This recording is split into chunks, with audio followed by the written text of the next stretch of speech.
Hello, hello. I am so excited for today's conversation with Christine, who is a financial lifeguard and is really here to talk to us today about money and how self-mastery and money go hand in hand.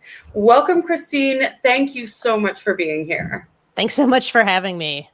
I'm really excited to dive into the conversation today because, as many know, I am a wealth activator. The conversation around money is really important to me, especially in the coaching industry, the online business industry, because so many people who are out to serve and be of service think that they need to give their gifts away and not put food on their table. So I really want to dive into that conversation. But before we get there, tell us a little bit about yourself and your journey of self-mastery. Yes. Well, so I didn't become a financial coach because I did everything perfect. In fact, it was quite the opposite. So in my late 20s, I crashed and burned financially despite having an accounting degree. And, it was a good part of the problem was I was dating a guy who had terrible money habits. He was in and out of jobs, in and out of jail. Thought if I just loved him enough that he would change. And he did. He got worse. So after being in that relationship for 7 years, thankfully, I left before the wedding happened. So I call it my almost divorce because we almost got married. I literally had no money to leave the relationship. So that landed me back at my parents' house, which of course, like once you've left the house and you boomerang back, that feels like the end of the world. But I was also working as the staff accountant for my family's business. So here I was helping to prepare the budget for this multi-million-dollar machine tool company. And yet I was bouncing my own checks at home. I mean, I owed payday lenders money. I was parking my car a half a mile away from where I live so they wouldn't come tow it. I jokingly say, if it's possible to have a negative credit score, I probably did. And so there was a very high level of shame and embarrassment around the mess that I had gotten myself into. And I think even more so because I was someone who should have known better. Right. And so what I learned, of course, when we go through those things, we think it's the end of the world, right? We think like I have completely effed everything up. There's no coming back from this. This is going to be like my scarlet letter. But what I learned in going through this is that money is emotional. And the more I started to dive into the subject and obviously not having a grown man child dependent on you anymore, your finances get better pretty quickly. And thankfully, when I met my husband, I jokingly say, like, if you've dated somebody like that, all of a sudden, like, fiscal responsibility becomes really, really sexy. You're like, oh, you're maxing out your 401k. That is so hot. So sexy right now. So sexy right now.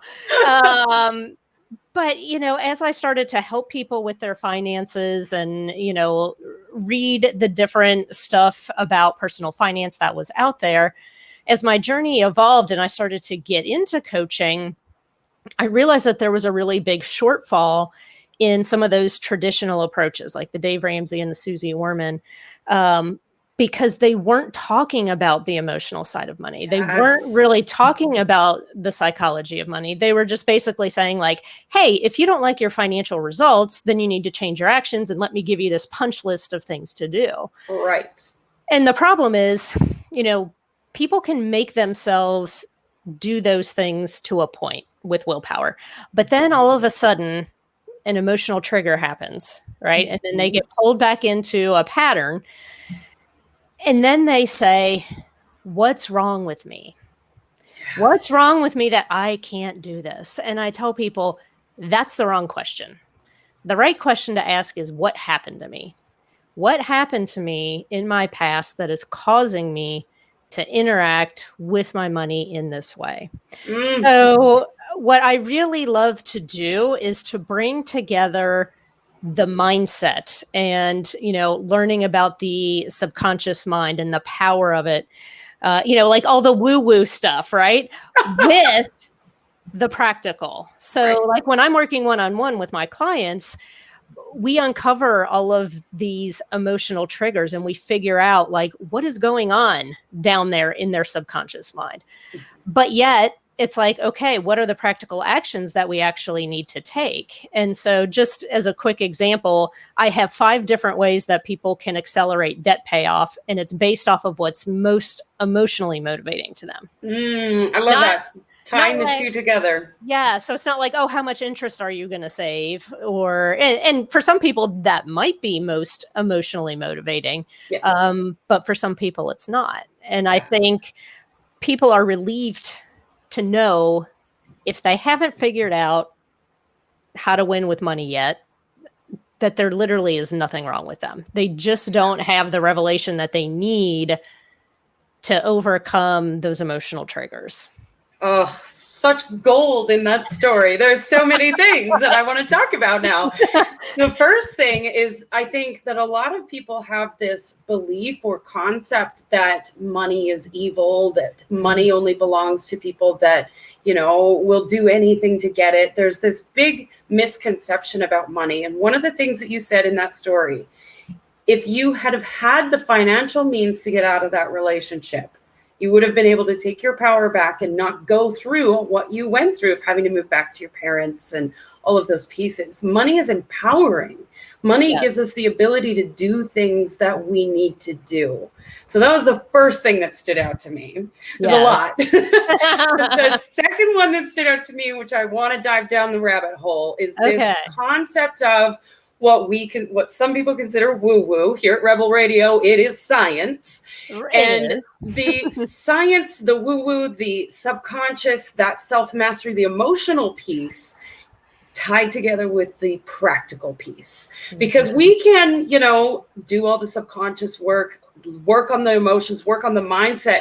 But if we're not actually taking action after that, then we just end up flailing too. We need to bridge the gap between the two of those. So that stood out to me. Thank you for sharing that. We need to have the practical with the emotional. Absolutely. Yes. Absolutely. So who are you most motivated to serve? So I would say like my number one favorite client to serve is divorcing women. And it's strictly because of my past, you know, because of my almost divorce. It was a very dysfunctional relationship. There was substance abuse, there was emotional manipulation, there was codependency on top of all the money stuff. And, you know, I see a lot of women coming out of divorce and, you know, it's like they want to feel competent relative to their personal finances, and they want to feel confident. And it's very interesting because a lot of times they're more competent, meaning that they actually have the skills to do what needs to be done. But a lot of times it's the confidence that's lacking. And it may be that, you know, their ex-husband, you know, told them, well, you're no good with money. I'm just going to handle this. Or, you know, they were controlling and they scrutinized every penny that they spent unless it was groceries. And so those kinds of things, you know, become internalized, and that person thinks, I'm no good at money. I can't do this by myself. You know, that whole thing of there's something wrong with me. And so the work that I do, especially with these clients, it's pretty deep. I mean, most of them say to me, they're like, you're like my therapist and my money manager at the same time. And it's like, well, I mean, my official title is certified financial counselor. And so it really is the bringing of those two things together, because money touches every area of our life. And that's the danger of saying things like money is the root of all evil. Like we wouldn't say that about sunshine, right? We wouldn't say that about oxygen. You know, we wouldn't say that about water. It's like we need these things to survive and to thrive in society. In today's world, Yeah. So it's very interesting for sure. Absolutely. And I mean, it brings it back. There's so many people that talk to me about money, and there's so much shame and so much guilt and so much perceived negativity around money. Right. Whereas if we can shift our perspective and look at how it can support us, then we Right. can start to heal some of that shame and guilt. I mean, I have made a lot of money mistakes in my life, let me tell you. And there's been a lot of forgiveness that's had to happen because of that. I don't know how many times I went to the bank of mom because I needed to pay for something. Mhm. And so having to heal just that alone, of that I couldn't do it on my own, I had to ask mom for support. There was a lot of shame around that. Right. And if we continue to carry that shame forward, it's really hard to bring the money into your experience. Exactly. And that's what I talk about a lot about is the money shame cycle. And it's like, okay, how do we break out of that money shame cycle and transition people to lasting financial dignity? Um, and so what typically happens is like you make a mistake, you feel bad about it, and when when you take that from, I feel guilty that I did this or I feel remorseful that I did this, that's not necessarily a bad thing because you're acknowledging that you made a mistake, right? Mhm. But when you turn that into shame, you've taken that from I did a bad thing to I'm a bad person. Yeah. And so when you do that, that makes you want to hide, right? And so then you don't get the help that you need, right? You don't seek the Mhm. knowledge that you need. You don't seek help from an outside person. And then, of course, what happens? You make another money mistake. Mhm. And so that cycle, continues to go, spiraling downwards. And, there's some issues in the financial services world for sure, because there are a lot, unfortunately, there have been a lot of financial professionals, whether they're financial planners, CPAs, etc., um, who talk down to people, especially women, relative to, them, you know, spending emotionally or, just because they have that lack of knowledge. And so they may feel like, or they may have had an experience of reaching out for help and Mhm. that person basically throwing it back in their face and saying, "Oh my God, I can't believe you did this." Not helpful. Not helpful at all. And so I always tell people, like, if you come to me for help, like, I am never going to judge you. Right. Mhm. And you're never going to be on the receiving end of that from me. Yeah. And that is part of my mission, is actually helping to train other financial professionals so that they can understand the emotional side of money, rather than saying, why aren't my clients doing what I tell them to do? Like, Right. are they either too dumb or they just are being obstinate? Well, it's neither. It's emotional. Exactly. But Right. I think a lot of the like CPAs and of that industry, they don't understand that it is emotional. And so it's just follow the steps, do the things. And why can't you just do the things? There is nothing wrong with you. Right. Yeah. Nothing. And I am seeing positive changes there, Good. especially with the younger generation that's coming in Mhm. to these professions. There's a lot more women. There's a lot more minorities. It's less, the old white guy telling you what to do, like your dad. And there have been some great strides in behavioral finance, and I think there are financial professionals who do get it, Mhm. and who are saying, okay, this is important for me to understand. And I always encourage my clients to choose somebody like that who is going to help them with their investments or their taxes, or whoever who has that perspective and has that type of training. Absolutely. My accountant has heard me cry. So there we go. So self mastery is this term that gets thrown around a lot. And it's, to me, it's like the definition of success. Nobody really knows the specific definition of it. So, Right. what does self mastery mean to you, especially when it comes to money? Yeah. Well, one of my goals for people is really just, to wake up every morning feeling good about their personal finances. They're not Mm. plagued by worry. Um, it's really about having a simple system to manage your money day to day that doesn't have to take a ton of time, but it does take a little bit of time. And it's really, if we think about your health, right? You have to put some effort into your health every day, every week, every month. You have to have self-care. You have to work out. You can't just eat a bunch of crap. But I can't just eat McDonald's every day. Right. But at the same time, you don't have to spend 3 hours at the gym either. I mean, I'm somebody, I eat healthy probably 85% of the time. Mm-hmm. I work out only for about 30 minutes almost every day. Mm-hmm. And it's like, that's not really that hard, you guys, right? It doesn't, we build it up in our heads to make it so much harder than it actually needs to be. And so it's really about like creating those healthy rhythms of interacting with your money on, and I advocate a weekly basis. Obviously there's certain things that you're going to be doing daily as you're spending and earning money. But with all my clients, we set up a weekly date with money. I love that because I do that too.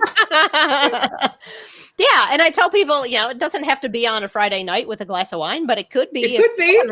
Right. And it only needs to take about 20 minutes, right? Mm-hmm. It's just pay your bills, check your accounts, see where you are versus, your plan, mm-hmm. Have those discussions with your significant other if you need to, if there's something out of the ordinary. But, it takes me less than an hour to do both my business and my personal. Yeah. And it's like, we can make it an enjoyable time. Absolutely. We can light the scented candle or, have the essential oils going and the relaxing music. It's like, you don't have to go down into the basement and do your bills at a card table with a bare bulb hanging from the ceiling. Like, it's not a very fun day. Like, let's make this day good, right? Yes, but it's like people just like make it so much harder and more complicated mm-hmm. than it needs to be. And it just ends up stressing them out. Yes. And especially entrepreneurs, especially those who are artistic, right? For people who have said like, well, I'm not a super organized person. I'm not a numbers person.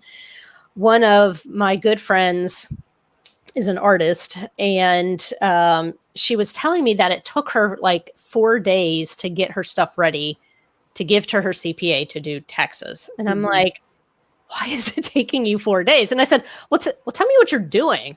And she said, well, of course she was like, oh God, now I gotta tell you. So she said, I have this shoebox that I keep on my desk. The proverbial shoebox. And she said, I put my receipts in the shoebox. And when it starts to get full, I get stressed out. So I dump the receipts into a trash bag that I keep in my closet. And then when tax time rolls around, she said, I empty the garbage bag on my living room floor and I sort through everything. And I was like, oh my God. That's so painful. And I said, I am going to give you 3.5 days of your life back every year with this one tip. And she's like, I am all ears. And I said, all you need to do, I said, go to Staples, buy 12 file folders. I said, if you want to buy them in bright or pretty colors, go for it. Write the name of each month on top. As you have receipts for your business, put them in that file folder.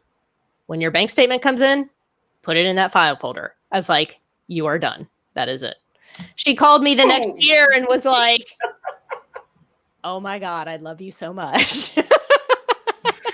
It's just some of us don't think of these things, right? And I know, like, I never used to pay attention to my finances, and my finances were a mess. But here's some of the energetics of money, and this is why I'm so passionate about teaching this, is when you start paying attention to your money and you start giving it the respect and you are willing to let your money show up for you, it starts showing up. It's weird. It's just like with your significant other. If you give him attention and feed him, he's going to pay attention to you. Exactly. He's actually going to want to hang around you. Shocking.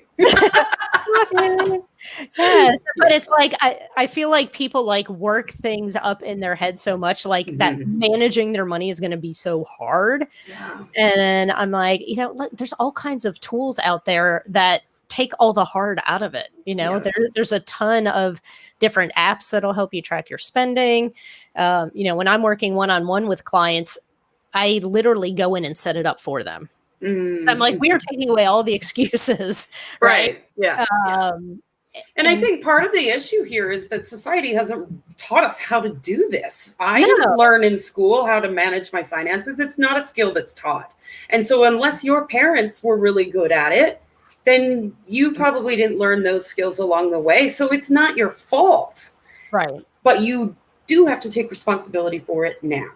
Right. Well, it's like sex. We don't talk about sex, but you're expected to be good at it. From the very beginning. Right. Even though nobody tells you what to do. And you're just like, it's the same thing with money. Right? I've never heard that reference before. I love it. But it really is, right? But here's the weird thing. Like, we're more comfortable talking about sex than we are about money. Right? Right? Because, with your close girlfriends, you might be like, hey, I got to ask you some weird questions. Right?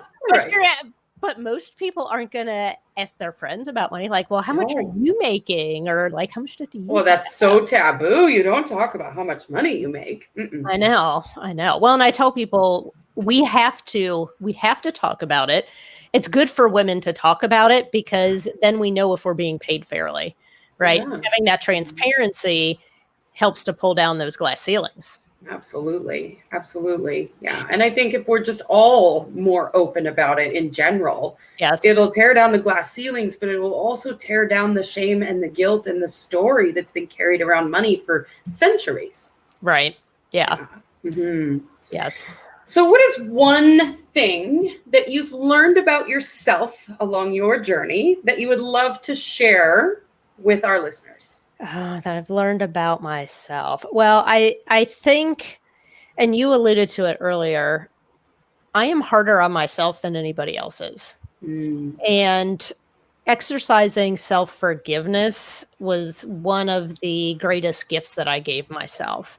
And so when I was writing my book, Money is Emotional, Prevent Your Heart from Hijacking Your Wallet, I go in depth with my story of, a lot of the financial mistakes that I made.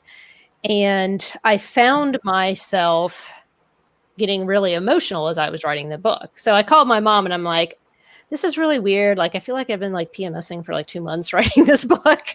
And she's like, oh, who thought writing a book called Money is Emotional could be so emotional? And I was like, shut up. and